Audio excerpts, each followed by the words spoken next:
I know that a lot of us struggle with making our solos sound good, and we learn all these scale patterns. But anytime we play, it just sounds like we're running scales up and down, and that's probably because you are.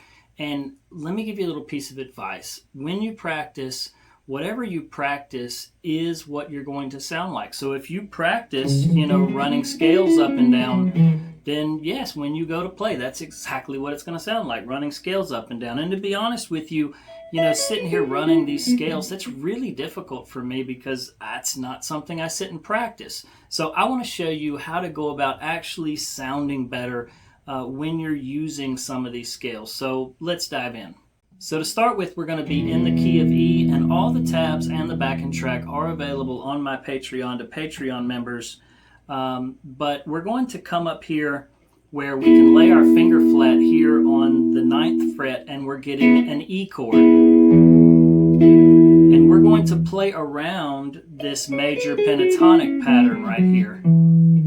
But I don't want us to just run this pattern up and down. When we talk about patterns, what I tell you is I want you to memorize it, and I want you to experiment around and play around inside of it. And the reason I tell you that is not because I want you to practice running it up and down. I want you to be able to look at the guitar neck and just see the pattern, not practice running it up and down.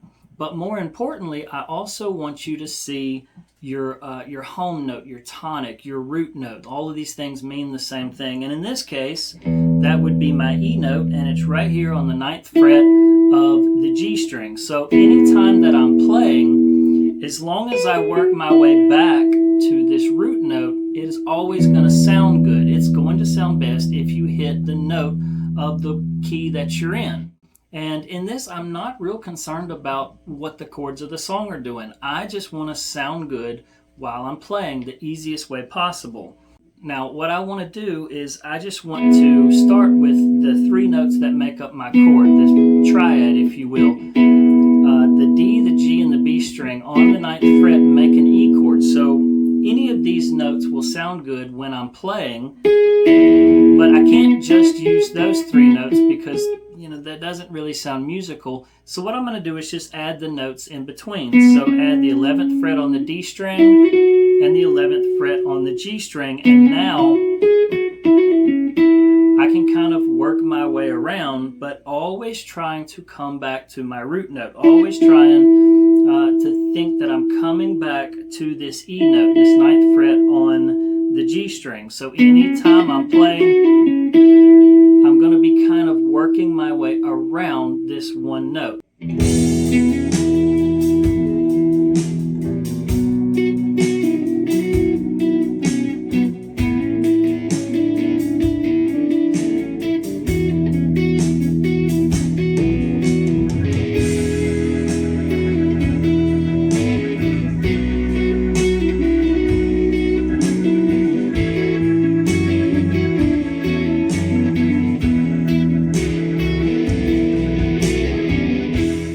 Just playing these few notes can get a little boring and monotonous, so let's add 2 more notes in there. We'll add, say, this 12th fret here on the G string. That's our flatted 3rd, comes from our minor scale. And we can also add this 12th fret on the B string, but we can also do some bends. So I can bend that 12th fret on the B string. I can even bend this minor note, this 12th fret, or any of these notes on the 11th fret. I can bend any of those, and I'm not always concerned about bending it up to a specific pitch. Sometimes I might want to bend it to notes that aren't in the scale, sort of the spaces in between. So you can get some really neat sounds and experiment around, play around with these bends, bending them different ways. Say bending them just a little bit, or maybe a whole step, or bending them more than a whole step. Bend them how it sounds good. Experiment around, play around with it. So let's see what that sounds like.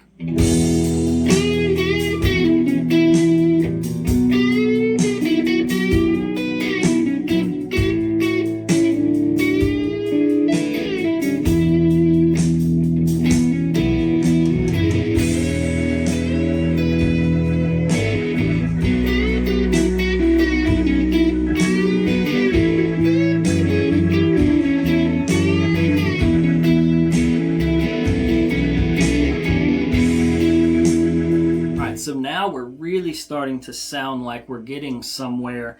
And not only can we add this 12th fret on the B string, but we can also add this 12th fret on the E string. That is our E note as well. And we can even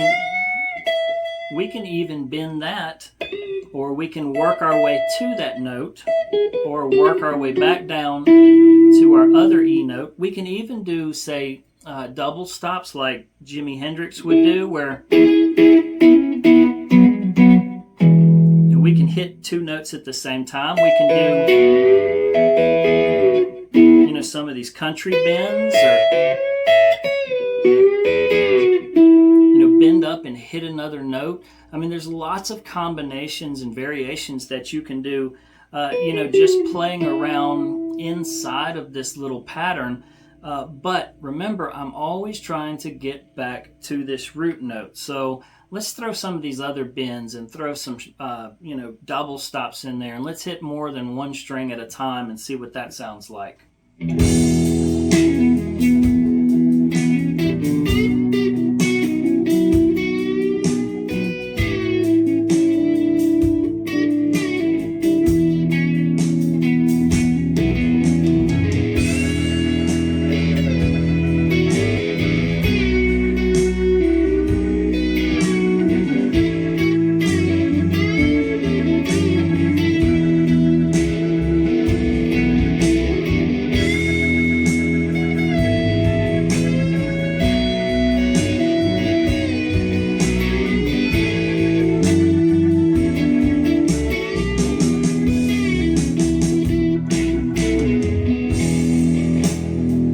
So I hope that you can see that, we're starting to really sound like a solo now. We're not running scales up and down.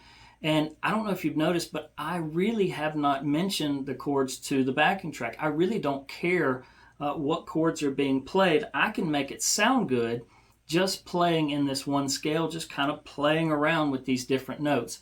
Now, yes, as you get more advanced, you can target the notes as the chords of the song change.